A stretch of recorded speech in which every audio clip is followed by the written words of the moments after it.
You're listening to the DCAU Review, hosted by Cal and Liam. Streaming on iTunes and at facebook.com/DCAU Review. Now, here's today's episode. Hey everyone, it is episode 21 of the DCAU Review. I am your host, Cal. Along with me, as always, as we always say every single time, my co-host, good brother, and friend, Liam. Liam, welcome to episode 21 of the DCAU Review. Got an interesting one today. I think That's putting it nicely. I think everybody who's a fan of this, who would be listening to this podcast, probably knows of this episode, but it is not particularly well liked. And why would you think... Well, let's tell the good people at home what it is. It is episode, I've lost count. Depending on how you count the two-parter of Two-Face Right. and stuff like that, I think it's... 15, 14? I think it's 13. 13. Officially in the run order if you count Two-Face as two parts. Alright. But point being, I've got Batman in my basement, a legendarily not well received episode. And, okay, so we've talked a lot in this, in our 20 episodes thus far, about how these, first and foremost, are marketed as children's cartoons.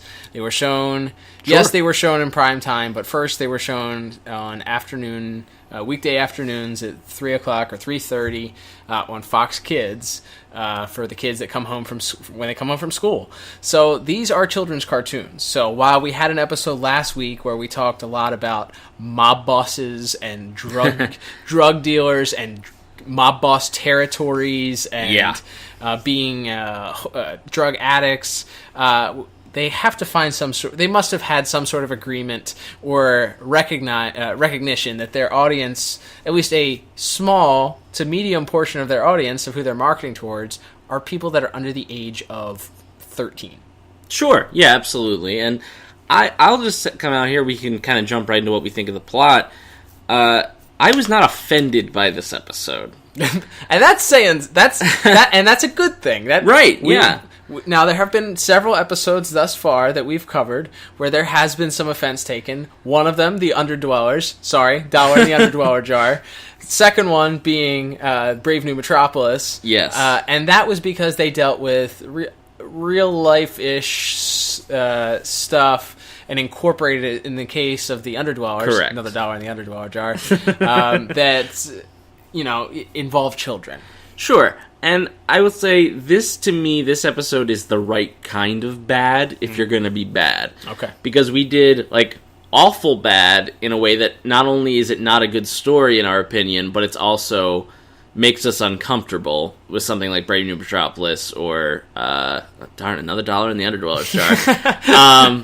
We're going to be rich. But there's also episodes that we've covered like Father's Day or something which isn't terrible by any means, but it's kind of boring. Right. It's not a particularly exciting. It's not gonna, it's gonna end up at the bottom of the list, not because it's a terrible episode, but just because not a lot happens in it. It's not memorable. You know what I thought about as you're saying this, and we have not talked about this before going on, but I think going forward it would be good to talk about the rewatchability of episodes. Some of the episodes that we've covered so far. POV, I'll go back and watch that. I could watch that 100 times. In fact, I watched it again this week. You could talk about Late Mr. Kent. Absolutely. That rewatchability is going to rank high on that scale. This episode, Underdwellers, dollar in the Underdweller jar. Man, so many dollars in the Underdweller jar today. That's gonna rank lower on that side of things. But so. Would you say, as far as rewatchability, this episode would be towards the bottom still? Probably. If someone asked me, who had never watched this show, give me 10 to 25 episodes that I need to watch, this obviously would not be on that list. Right. But if they were decided, I'm going to watch it from the beginning and watch it all the way through, I wouldn't, demand they skip that episode. Right. I would probably tell them to skip the Underdwellers. Or if they're like, well, do I need to watch every single episode? I'd be like, nah, skip that one, skip that one. This one, I'd be like, it's a fine little... it's bad, but it's funny kind of bad, and it's cute. Yeah. It's got... And if you want to watch something with your kids that doesn't have to deal with, a person being mentally and physically scarred for the rest of their life in the case of Two-Face, or, cop stakeouts in POV, and you're looking for something to be, more kid-friendly, this is a very kid-friendly episode. Yeah, so I think that is helpful to look at. And for those of you who don't remember, it's basically this. What do we count? Batman has like 5 lines in the whole episode. It's mostly it's basically Home Alone featuring Batman is what we discovered. Yeah, imagine that. There's a good homage to Home Alone in the middle of the episode.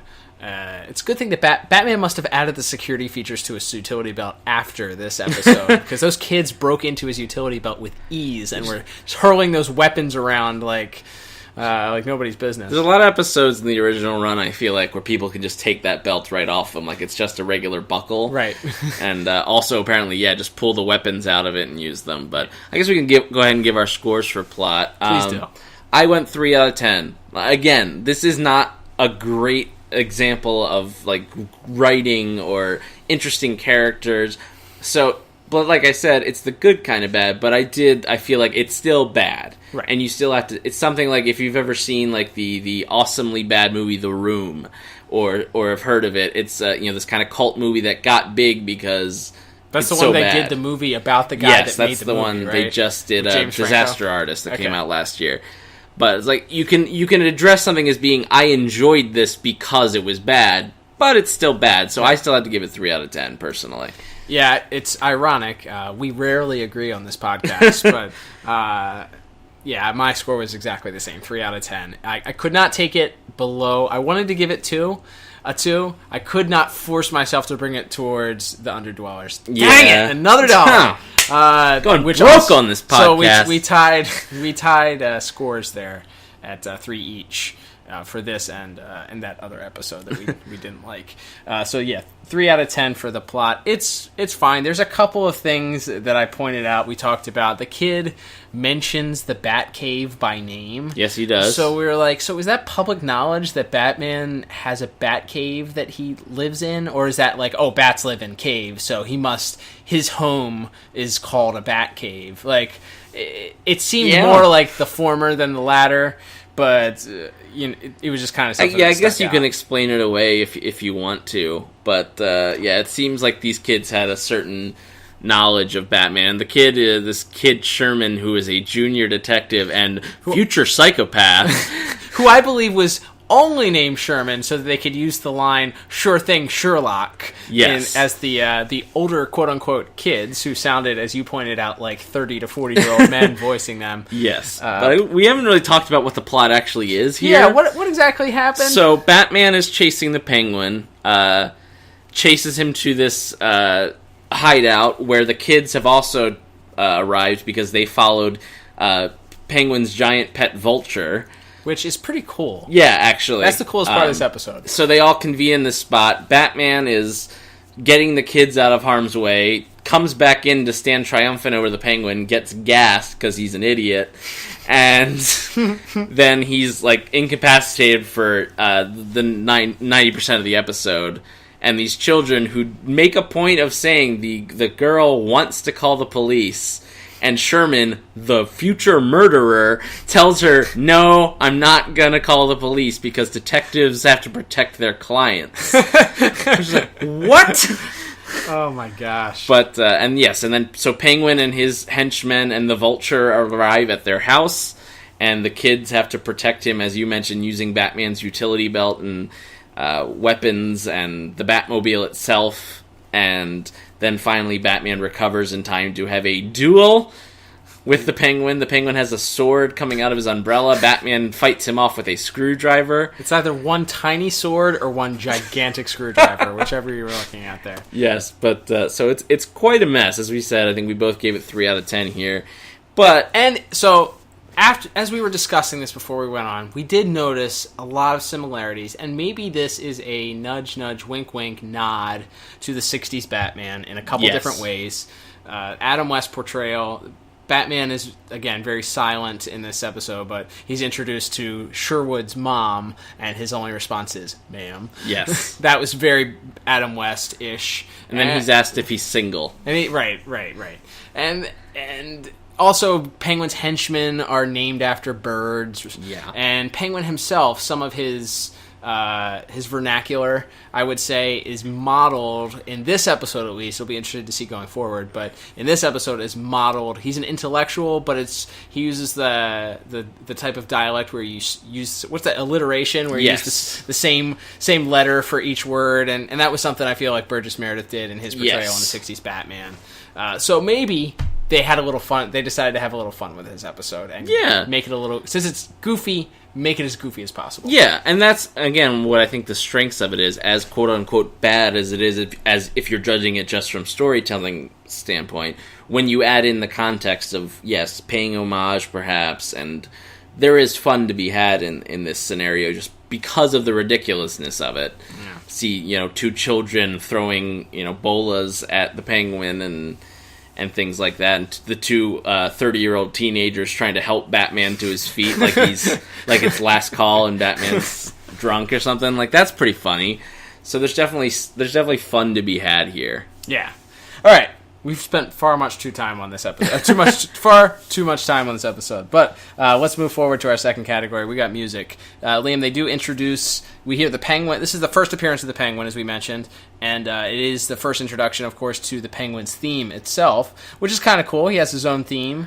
Yeah, that's something we talked about, obviously, in our Superman episodes, where not every bad guys seem to have like a really strong theme. Metallo did, and there's some wacky noises when Brainiac shows up, but it's not quite the same as those. Almost every Batman villain has a theme that plays that when you hear it, even if you can't think of it off the top of your head, when you watch the episode, you hear it and you go, "Oh, right, that's the Penguin theme, that's the Riddler theme, etc." Right. So I love the Penguin theme. That Penguin theme might be. I'll go out and say something kind of controversial. Might be my favorite villain theme. Wow. I love this theme. Wow.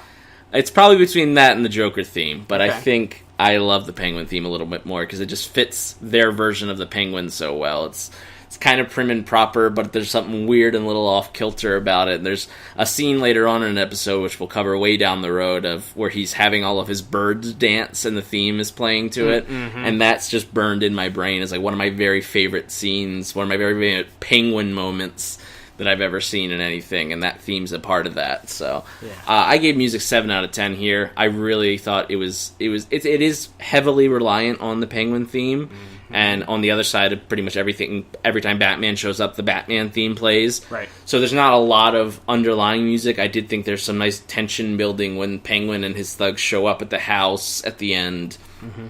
Or when they're driving the Batmobile trying to get away from Penguin and the thugs. I thought there's some nice underlying music, but it is pretty reliant on those two themes. But those two themes were awesome, so I gave it 7 out of 10. What about you?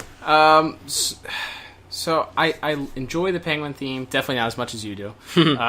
It does stand out, but I was a little turned off by the reliance and the heavy reliance on the theme, and it reminded me of that first episode of Superman where they just go back to the Superman theme over and over and over and over and over and over and over again. There's almost no alternative like background music, and I get it. The Penguin is featured in almost every scene in this episode.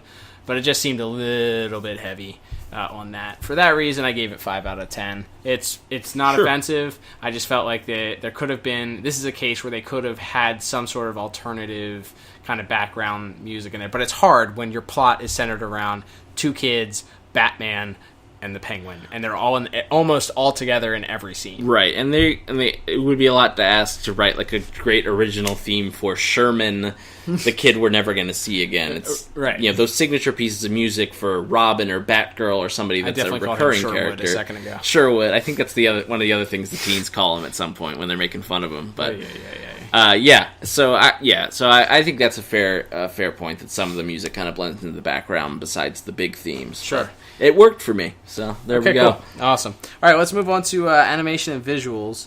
I know you and I differed a little bit on this, not staggeringly different, but we did differ a little bit on this. What were your thoughts on some of the animations and visuals? I give it 5 out of 10. To me, there's not a lot going on. It's not bad in a lot of ways. There's a couple shots of the visual side of things. There's some interesting shots of Batman that aren't just straight ahead like you normally see, or a profile shot. It's like you have a shot of him laying on the couch, so his head is tilted back, and you can see his nostrils and stuff. Like you can see his You see his chin under the, as he's laying back. So that's some different stuff. It looked a little weird, but I think it's always going to look a little weird when you, in 2D animation, that's just part of it when the character has to look, either not directly ahead or not directly to the side. It's always going to look a little weird. Yeah, I hear you. Absolutely.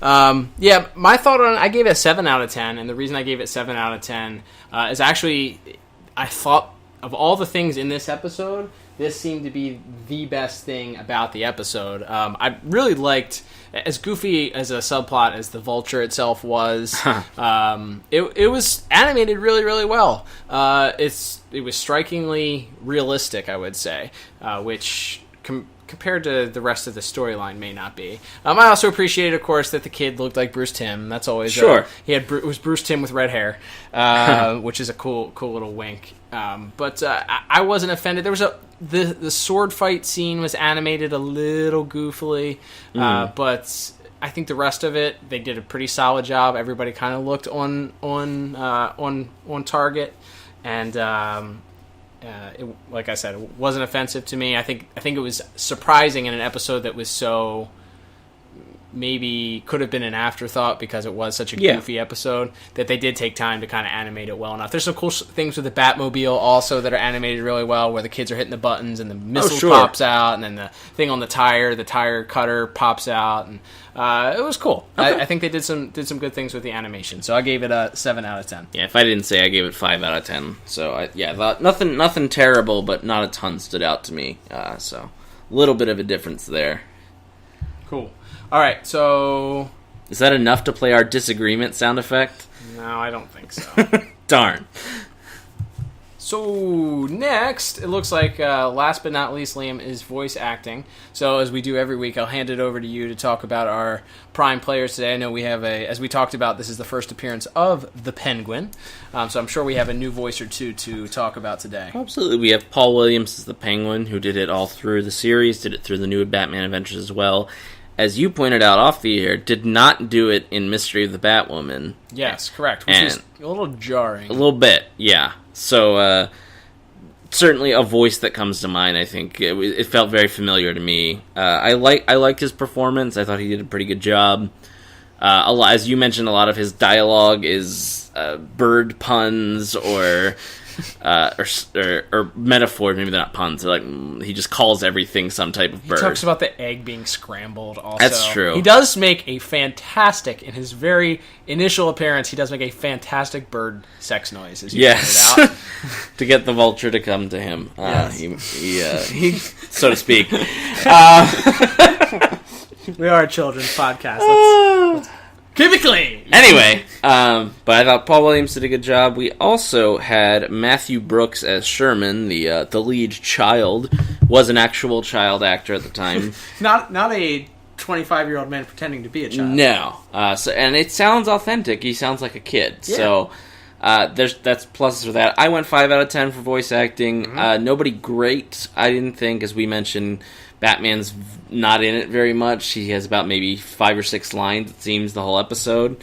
Nobody's bad, but I didn't think this was anybody's best day as far as Batman or the Penguin, obviously. I went 5 out of 10. What about you? I ended up scoring this a little bit higher. I gave it 7 out of 10.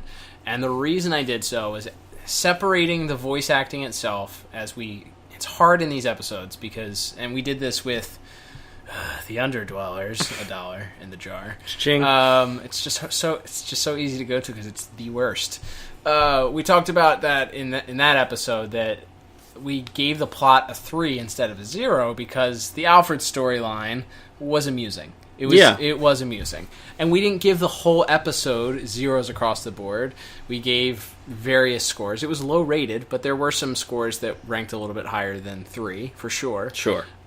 So you have to kind of separate, because of the categories that we've chosen to give ourselves here, you have to separate the voice acting itself from the plot and whether or not you liked the plot or whether or not you think this is too kiddie or was a ridiculous premise or just a excuse to do an homage to Home Alone and the 60s Batman. So because of that, you take the child actors into consideration, and we've seen a lot of cartoons in our life, And there are a lot of children and child actors who cannot act. Yeah. One of the endearing parts of A Charlie Brown Christmas is the fact that how terrible some of the child actors are in that case. Yeah. Sure, that was done 50 years before this animated series, or 40 years before this animated series was done, but, or maybe not that much. 60s, I guess, maybe 30 years before. at least 30 years, probably. Okay, so with that said, they went out and hired real child actors to do this, and it comes across as, oh, these aren't just, It didn't sound like the producer's stepson or something. Right. It didn't sound like, well, we just need a kid to say a few things. And Exactly. And because of that, and the Penguin is great. Mr. Williams is fantastic overall in the series. Maybe not his strongest lines written for him in this episode. Again, you have to take the whole thing into consideration, though. So for that reason, I gave it 7 out of 10, which brings my total up to 22 out of 40, Liam. And yours was... And my final score is 20 out of 40, so not too different, shockingly. Our disparity is rarely that much. But in this case, 22 out of 40 is mine, 20 out of 40 is yours. We're separated only by 2. And I think it's safe to say no bonus points this week. Let's listen for the sound effect. No, no bonus points this week. Darn, you know how much we love bonus. No sound effects at all this episode, No. actually. That's a darn shame. All right, well, I guess at this point, since there are no bonus points or sounds, it's time to wrap things up. So, Liam, why don't you tell the good people at home where, if they are interested in interacting with us about this episode or past episodes, where they can do that? They can head to twitter.com, a free website. Twitter.com, we're at DCAU Review on Twitter. Love talking with people on it. And when we post new episodes, usually on Saturday mornings, always am around there. But I always check in throughout the week and like talking and retweeting, like to see fan art and stuff like that some of the various people that we follow and that follow us have posted. So always a fun community to be a part of there. Yeah, we had some good conversation over the past couple of weeks about continuity and what fits into what with some of the Watchtower guys. And oh yeah, it's a fun. Even if you don't agree or if things don't always line up, it's such a cool forum. And Twitter gets a lot of crap, and deservedly so, because sometimes it is the worst. But in this case, this is what it is made for. This type of interaction, this type of fun community aspect surrounding the DCAU. Also, just a little plug today. We are not getting paid for this, but super pumped that the DC Universe streaming service has launched. Yes, sir. Very excited about that, Liam. If you haven't checked it out yet, maybe you just stumbled upon this podcast and you decided to listen to this episode of all episodes first. You can stream the entire... Maybe you've been living under a rock on top of it. You can stream the entire Batman the Animated Series, Batman Beyond, Justice League Unlimited, and Superman Animated Series, all for $7.99 a month. And again, we are not getting paid to talk about this. So. But if they want to pay us, that would be rad. Yeah, that would be super cool. DC Universe, if you're listening to this podcast, how did you find us? And second of all, yes, we would love to come work for you and Mr. Didio. Yep. Anytime. All right, perfect. All right, so with that, again, thanks for checking us out. Don't forget, give us a subscription on iTunes or through the Google Podcasts app. Also, please, if you do use iTunes, please give us a 5-star review. That would help us out immensely. Helps us out with our popularity via iTunes. Gets more ears on the product, as they say. Nobody says that. And of course, remember, you can find us on Facebook, Liam, but more than likely they will not, because much like the Penguin featured in this episode, Mark Zuckerberg. Oh my god! Oh my gosh, a Freudian slip turned into a wonderful accident. Maybe Mark Zuckerberg is the Penguin. The guy from Gotham could play him, right? Yeah, sure, absolutely. But he makes you pay to use Facebook. That's right. We have a Facebook page. You can find us on there. But more than likely, you will have to find us, because you sure as hell will not be found by us. Wait, that doesn't make any sense. You can find us, but it's going to be hard. You're going to have to search for it. So if you want to be on Facebook, you can search for the DCAU Review. Our page will come up. But even if you like the page, you probably still won't see our posts in your news feed, because that's how things work now. Right. So and we refuse to pay Mark Zuckerberg. Absolutely, we're not part of a fascist Superman in Brave New Metropolis-esque regime that Facebook is. That's right. So, yeah, but feel free to contact us definitely on Twitter. You can stream our episodes at DCAUreview.com, and as Cal mentioned, we're always on iTunes and the Google Podcast app. So whichever way you listen, we thank you for listening. Absolutely. All right, well, I guess that about wraps us up. I'm Cal. And I'm Liam. We will talk to you on the next edition of the DCAU Review. Bye-bye.